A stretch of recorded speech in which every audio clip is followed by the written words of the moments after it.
Buenas tardes a todos por México, por algunos otros países que también nos han de estar escuchando por ahí. Mi nombre es Daniel Castillo, nuevamente estoy con ustedes a través de esta plataforma para poder impartir un poco de las experiencias que la neurorehabilitación pues, nos ha dado. La atención con pacientes con daño cerebral, como ya lo saben, pues es una de los trabajos que más me gusta. Entonces, la idea es compartir algo de lo que hemos venido aprendiendo a lo largo de estos años.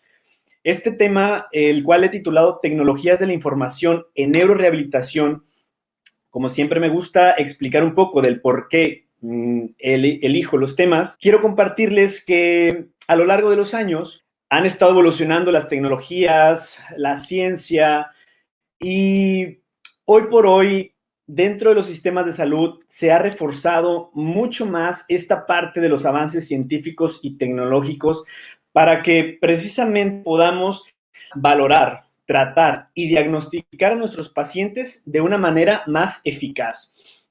Si bien es cierto que todas estas tecnologías y toda esta evolución que constantemente está trascendiendo hoy por hoy, nos han llevado a que los pacientes tengan una mejor atención en la salud y por ende una mejor vida, una mejor calidad de vida, pues también es cierto que las enfermedades no transmisibles están a la vuelta de la esquina. Es decir, que estas enfermedades, las cuales son, por ejemplo, las enfermedades con daño cerebral, se ven un poco más, ¿no? Hoy en día. Mi experiencia con este tema, voy a ser muy breve. La mayoría de los maestros y de los catedráticos con los que yo llegué a tener clase mencionaban que la movilización pasiva era algo obsoleto, que los ejercicios pasivos para un paciente con daño cerebral era algo que ya no estaba incluso en las literaturas, ¿no? En los libros. Entonces, poco a poco nos hemos hecho acreedores de tratamientos más activos, más participativos, más de acuerdo a la tarea, de plantearnos un objetivo y de crear una estrecha relación en que el paciente interactúe con el ambiente y con el entorno para que empiece a crear capacidades funcionales.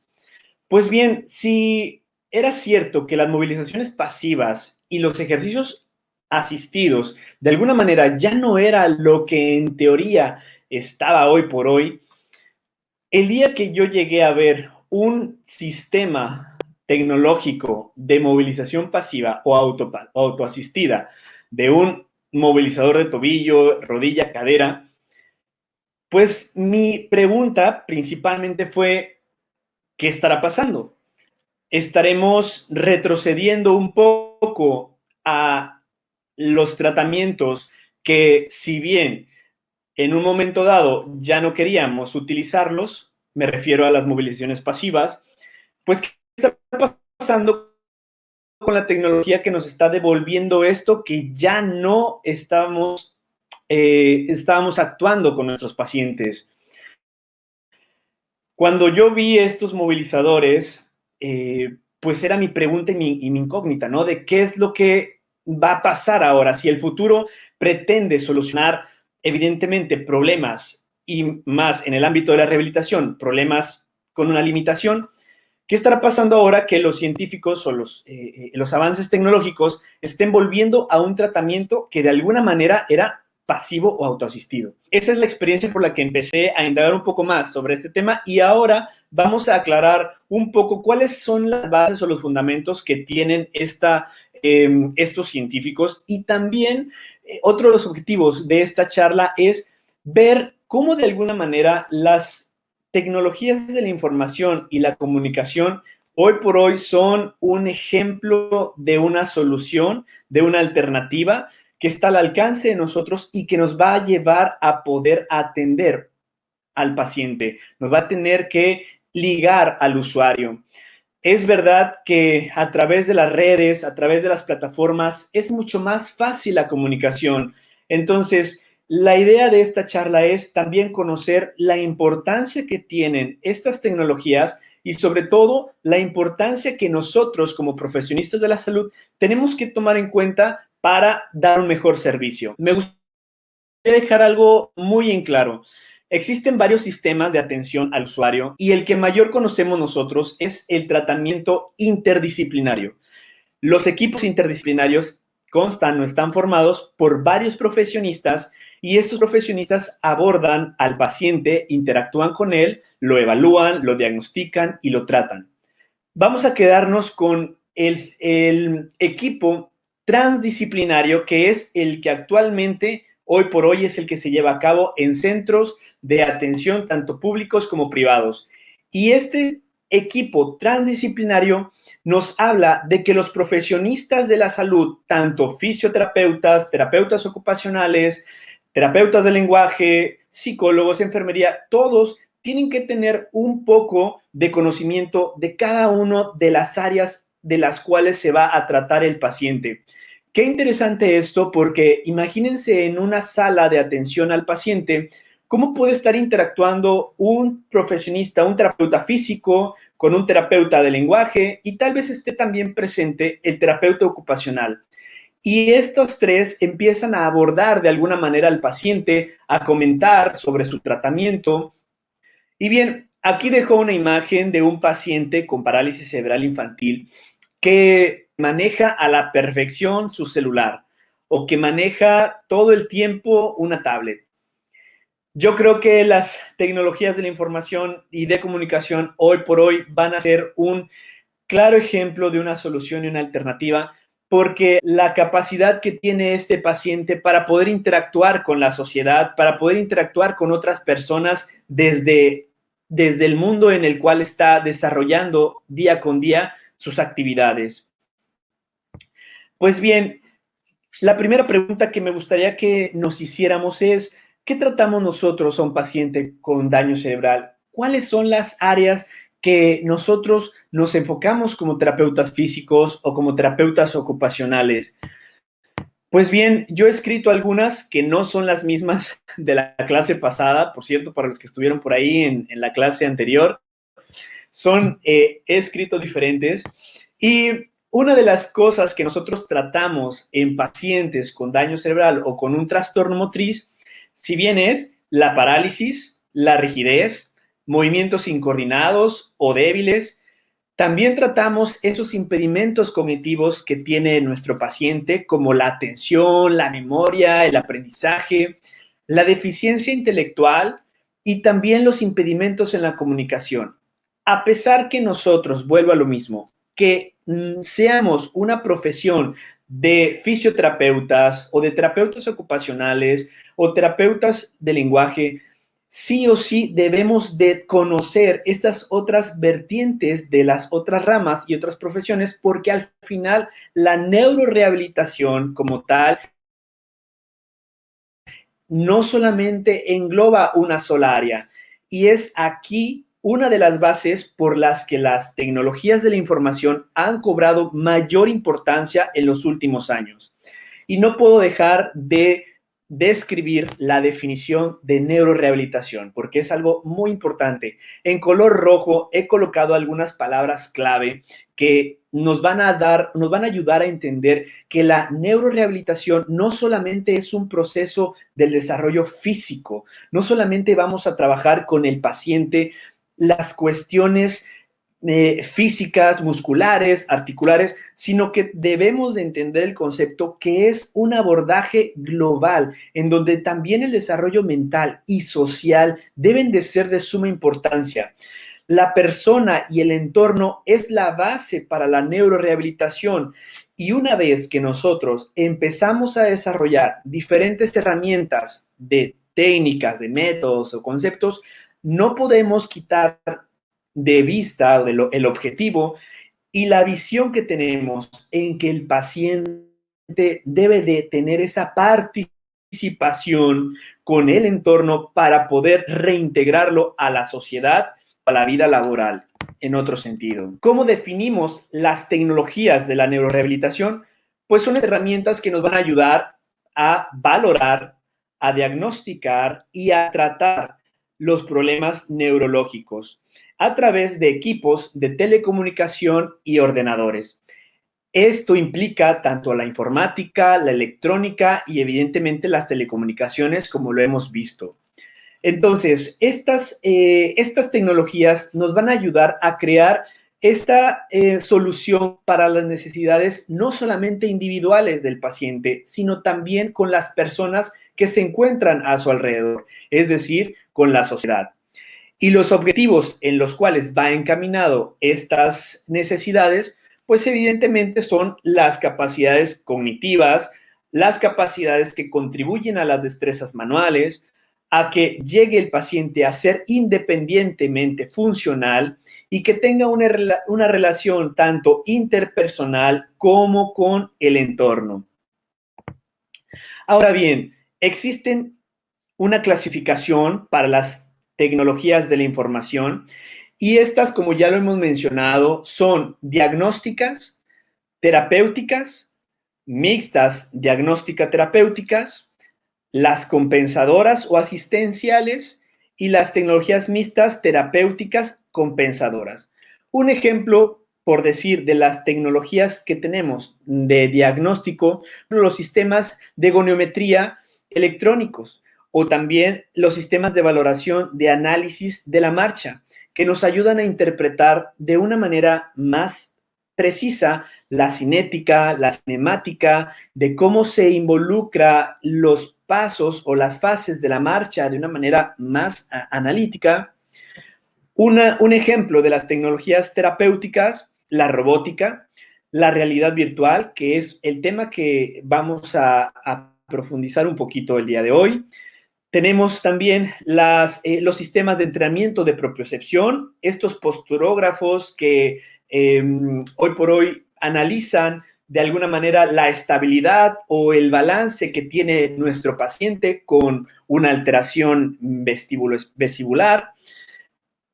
Tenemos las tecnologías compensadoras o asistenciales, que un ejemplo podría ser las prótesis de última generación. Otra tecnología compensadora o asistencial, las sillas elevadoras eléctricas que precisamente hacen esta función de llevar a un paciente, que en su mayoría de las veces son pacientes con lesión medular, que lo llevan de la transición de sedente a bipe. Antes de precisar de la realidad virtual, tenemos que saber que hay otro concepto aparte, que es la realidad aumentada.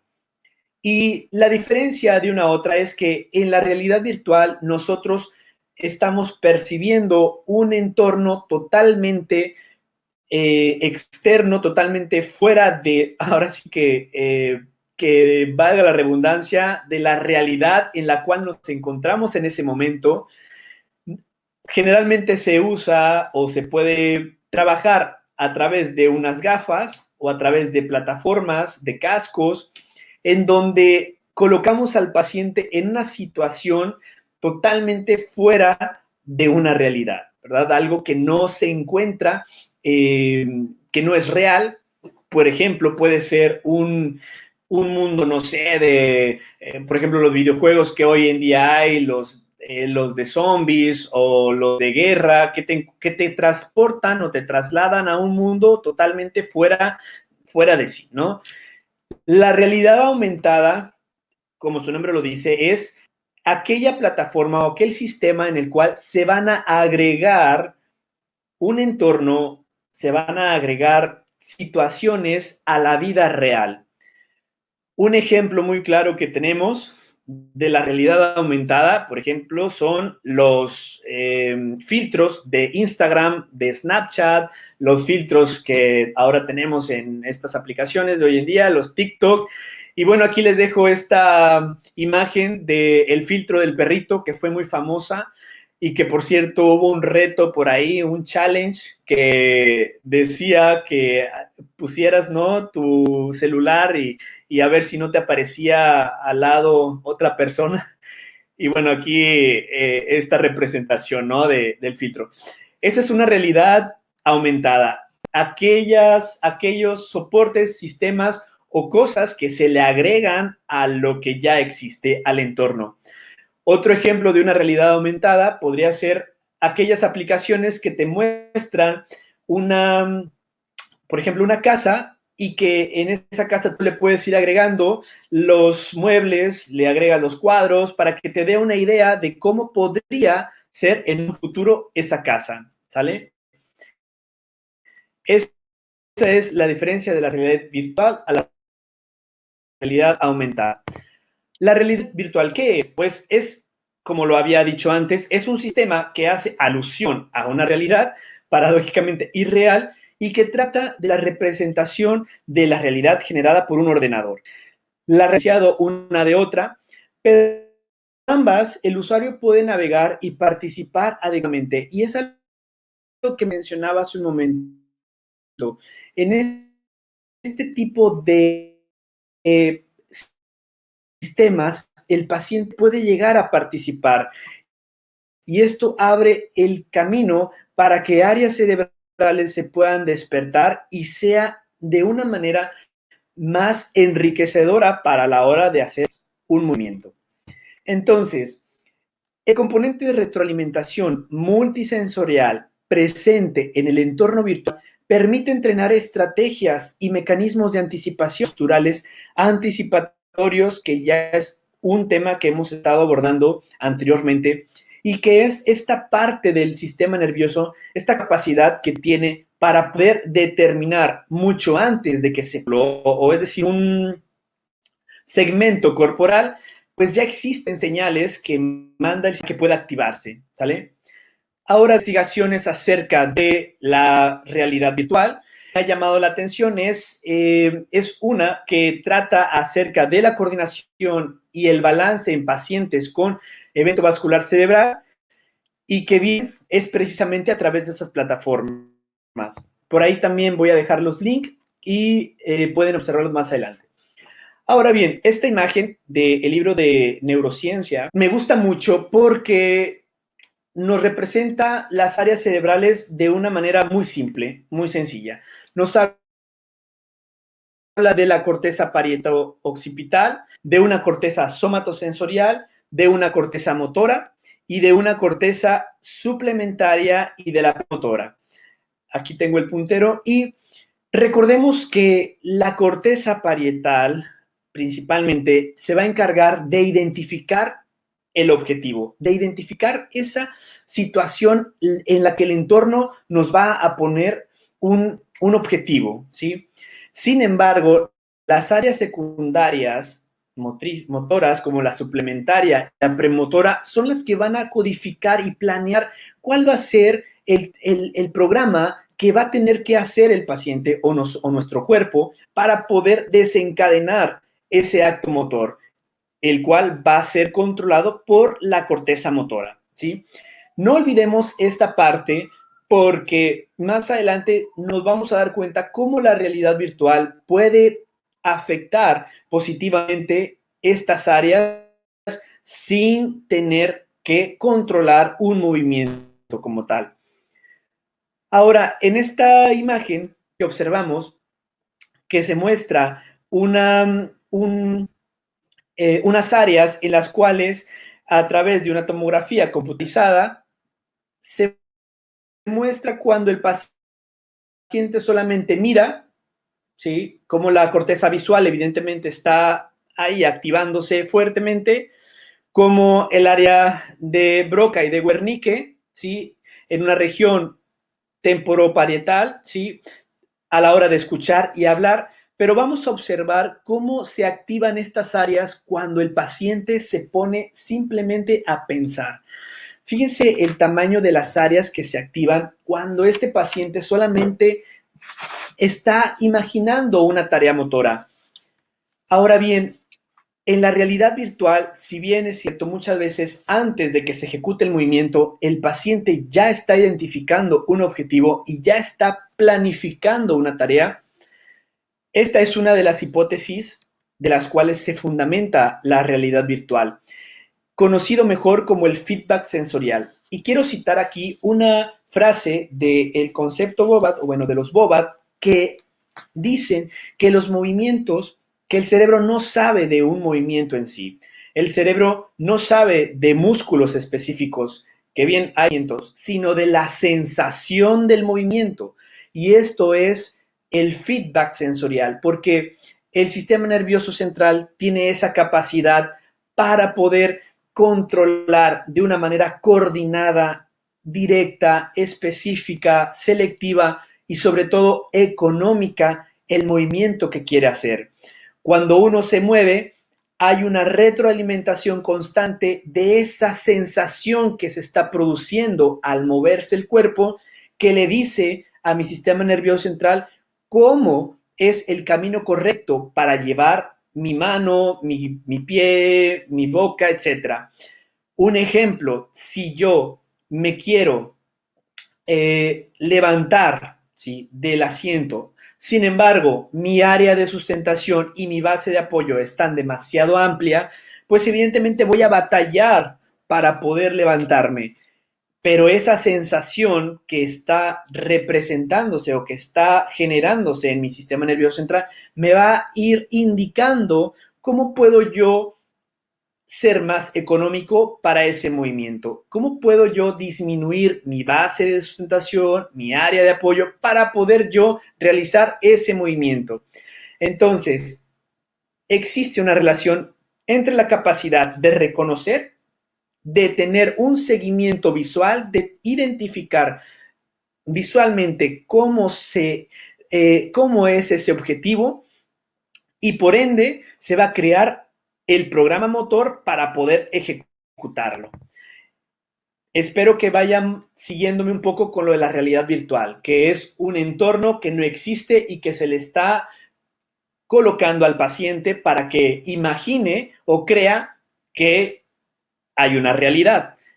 Entonces, aquí vemos la vía visual, el sistema visual, cómo llega hasta el área occipital, hasta la corteza occipital, y es cierto que el feedback visual va a ser fundamental y va a ser una guía para el aprendizaje y el programa motor, lo que hemos estado diciendo.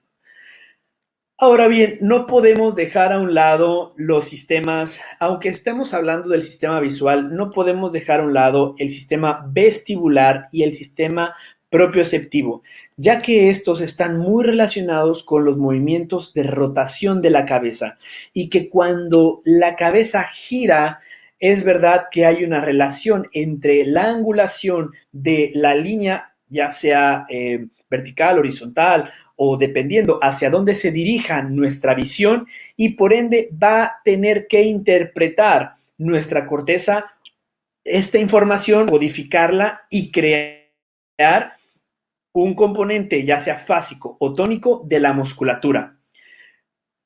Tocó el tema de los ajustes posturales anticipatorios, ¿sí? Ahora bien, otra de las hipótesis que existe para que se fundamenta la realidad virtual es que cuando tenemos una inmersión, es decir, que estamos sujetos a lo que los lentes o el casco nos está llevando a otra realidad, existe una planificación y un control en la cual nosotros vamos a tener que tomar o tener una atención, y la atención, que va muy relacionada con la corteza prefrontal, nos va a ir dictando este acto motor. Entonces, uno de los objetivos que como fisioterapeutas tenemos, si es crear el movimiento, pues empecemos a contemplar esta herramienta como parte del inicio de un movimiento. Si bien esta planificación, esta ejecución de actos motores los podemos generar a través de la realidad virtual, pues probablemente sea una buena herramienta para poder descubrir patrones motores que se han perdido en el paciente con daño motriz. Otra de las hipótesis en las cuales se sustenta la realidad virtual es en las neuronas espejo. Las neuronas espejo, que ya tiene también tiempo que se ha estado estudiando, pues es aquellas redes neuronales o conexiones que se despiertan, y que es verdad que en la corteza cerebral hay una activación de estas redes neuronales cuando simplemente se visualiza el objetivo. Es decir, que aunque tú no realices un acto motor, tu sistema nervioso ya empieza a activarse y ya empieza a codificarse para poder implementar este acto motor. Entonces, es verdad que cuando uno está con un juego de realidad virtual, tu sistema nervioso evidentemente mayor se va a activar mayormente. Y otra de las hipótesis que no podemos dejar pasar es la motivación y cómo incrementa la participación del paciente a través de estos juegos. Cuando nosotros empezamos a modificar la intensidad, la dificultad, esto favorece a que el paciente se adhiera, ¿sí? Y se motive más por crear ese objetivo, esa tarea de decir, lo voy a lograr, tengo que superar esta meta, este objetivo, y que bueno, al final se va a traducir en que el paciente va a estar mucho más motivado. Ahora bien, la realidad virtual consta de tres partes: la simulación, la interacción y la inmersión. Cuando hablamos de simulación, nos referimos a que a través de una representación geométrica tridimensional, donde se va a involucrar la altura, la anchura, la profundidad del entorno, totalmente va a ser, como su nombre lo dice, una simulación, es algo que no existe. Pero esto nos da pie a que el paciente pueda interactuar con quizá momentos los cuales él había deseado o desearía, y que pueda de alguna manera implícitamente tener este aprendizaje. Cuando hablamos de inmersión, hablamos de la respuesta o feedback sensorial que da lugar a la sensación o a la presencia de un mundo irreal. Es decir, la capacidad del sistema de realidad virtual es de aislar a esa persona del mundo real y que perciba estímulos del mundo virtual. Ahora bien, ¿cómo el paciente va a tener esta percepción? Sabemos que de la visión, evidentemente la va a tener. Sabemos que cuando está inmerso puede tener audífonos para que él pueda ir detectando un sonido distinto al del ambiente. Altavoces, probablemente, las gafas estereoscópicas, y para la percepción táctil y sinestésica existen los guantes de vibración o también exoesqueletos, en los cuales van a tener receptores o sensores que puedan llevar a la mano principalmente esa sensación de estímulo como de el entorno que lo está rodeando. Por ejemplo, si el paciente en un sistema de realidad virtual se le somete a un juego de agua, pues el guante puede tener sensores para ir detectando y simulando que está teniendo esa fricción o esa sensación de palpar el agua, ¿sí?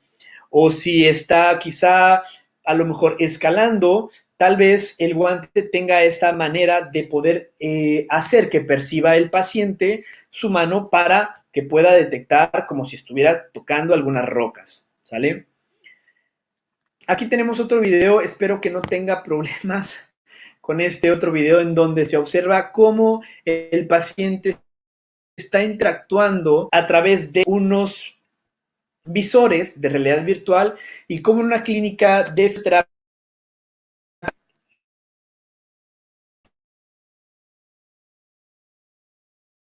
de una manera tan ordinaria, tan común, diaria, se han visto beneficios en el paciente. Vamos a ver, espero que como dura un minutito, este sí se pueda reproducir. Y si no, bueno, nos vamos más rapidito. Creo que ya.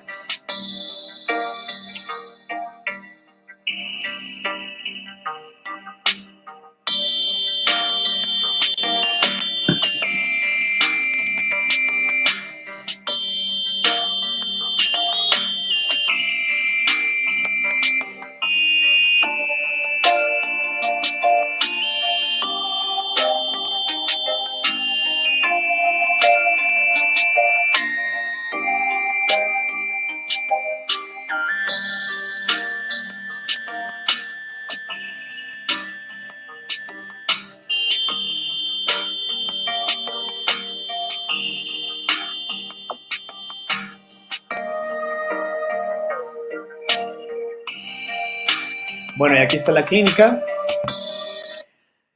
Bien, La realidad virtual existen tres formas, tres diferentes procesos para llevar la realidad virtual que hoy por hoy se trabaja. Una es la inmersiva, en donde a través de el room, una habitación, el paciente puede introducirse para poder ver totalmente otro entorno, ¿sí? Se va a ver como si tú estuvieras, como si tú fueras ese avatar, ¿sí? Y que puedes tú tocar, moverte, dirigirte a cualquier lugar.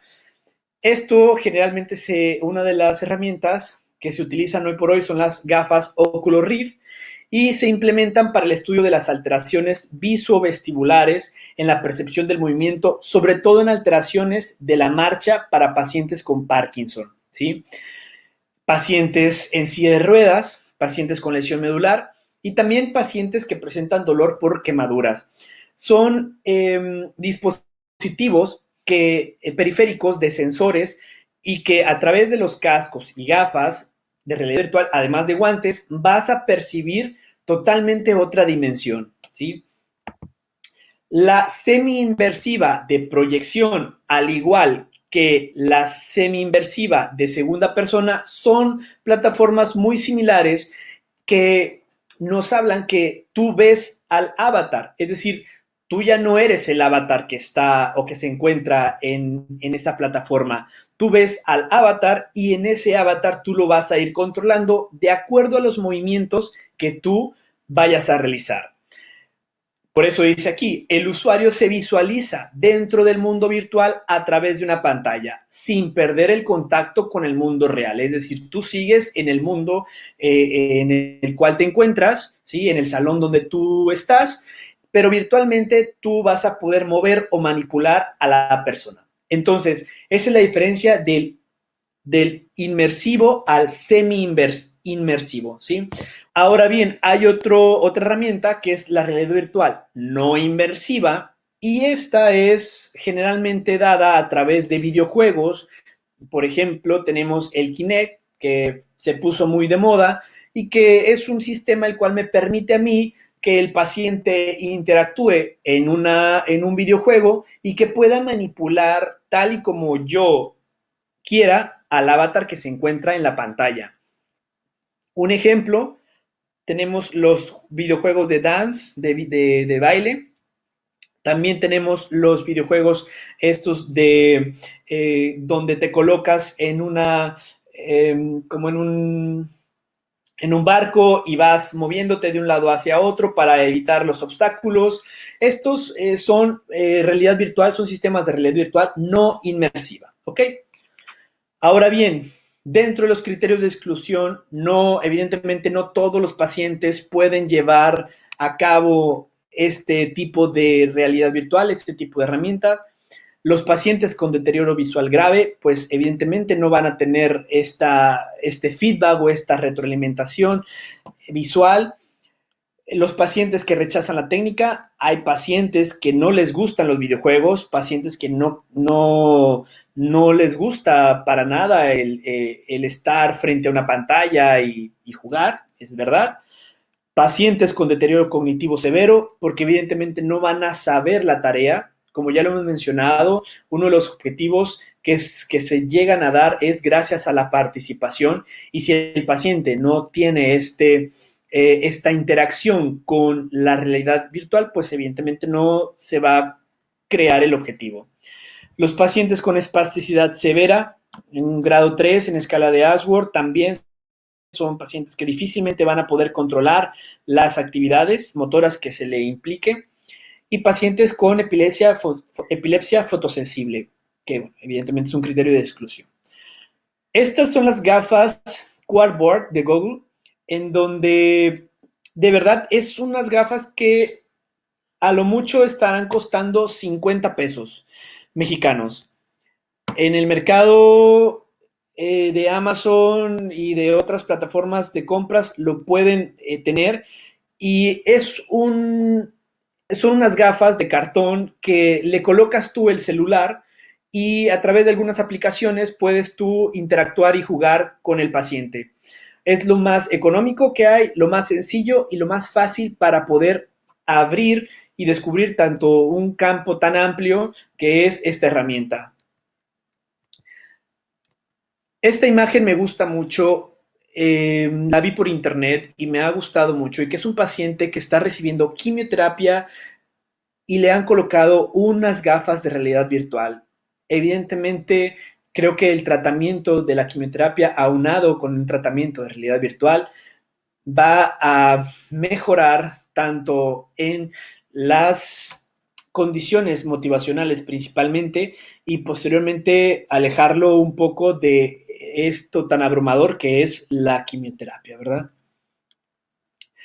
Ahora bien, hay aplicaciones que se dedican especialmente a la neurorehabilitación, y también hay aplicaciones que hoy por hoy los sistemas de salud están trabajando día con día. Este es un estudio de una revisión sistemática de las aplicaciones móviles que se han estado llevando en la neurorehabilitación. He colocado algunas en esta presentación. Del lado izquierdo tenemos un círculo en donde se han clasificado las aplicaciones que hoy por hoy nos da las tecnologías de valoración, de hábitos saludables, de informáticas y de tratamiento. Son aplicaciones que nos facilitan el hoy por hoy las actividades que llevamos en nuestro trabajo y en la vida social también. Las que yo utilizo, aquí les muestro un poco, son estas.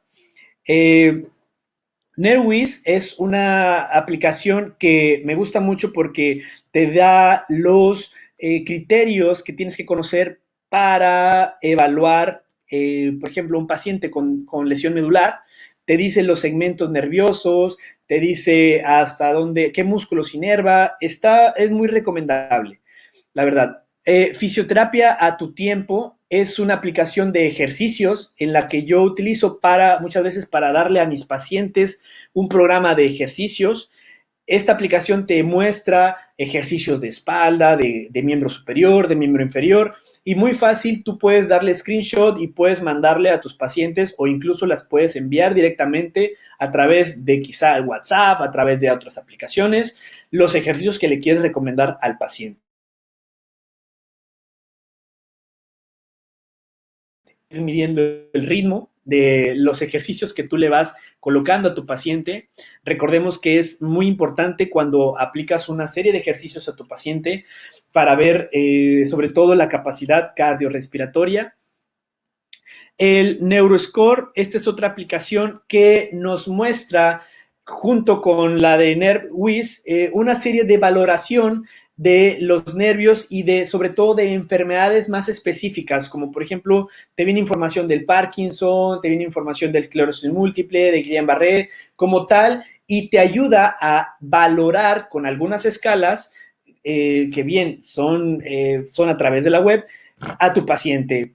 También es recomendable. Sin embargo, habría que estudiar cada una de las escalas que está colocado aquí en esta aplicación, porque habrá alguna que tenga su margen de errores. El Baby Sparks, la verdad, les seré muy sincero, no la utilizo mucho, pero es una aplicación que te muestra el desarrollo de tu paciente, el desarrollo de maduración motriz de tu paciente pediátrico. El FHP es una aplicación que valora de alguna manera el dolor del cuello, de la espalda, de la columna. Mendeley, que es una aplicación de investigación. Pacer, que es una aplicación que mide los pasos, y que esta también me gusta porque le puedes tú dar a tu paciente para que haga ejercicio, y hoy que estamos en confinamiento y que es difícil salir de casa, pues se la puedes también recomendar a tu paciente para que le recomiendes que se active, y tú puedes ir controlando, observando también que el paciente esté haciendo los pasos correctos, y también lo puedes incluso publicar en Facebook, en Instagram, cuántos pasos has dado día con día. Esta aplicación de Clinic, bueno, es el centro donde trabajamos actualmente, y bueno, hoy por hoy hay varias aplicaciones que te controlan, algunos otros sistemas que te controlan el flujo de tus pacientes y los datos del paciente que tú vas llevando. Bueno, pues la bibliografía que hemos utilizado para esta presentación es Nuevas tecnologías en neurorehabilitación de Roberto Cano de la Cuerda, que ha sido un profesor el cual admiro, respeto mucho y que parte de las enseñanzas que él nos ha dejado, pues las he plasmado un poquito aquí. El libro de neurorehabilitación, que también para mí es como si fuera un libro básico, indispensable del día a día. Y bueno, pues empezamos con la serie de preguntas que voy a ir leyendo aquí en esta plataforma. Me saldré un poco de esta presentación. Les agradezco mucho, de verdad, su participación y su asistencia en esta charla. Vamos a ir respondiendo las preguntas.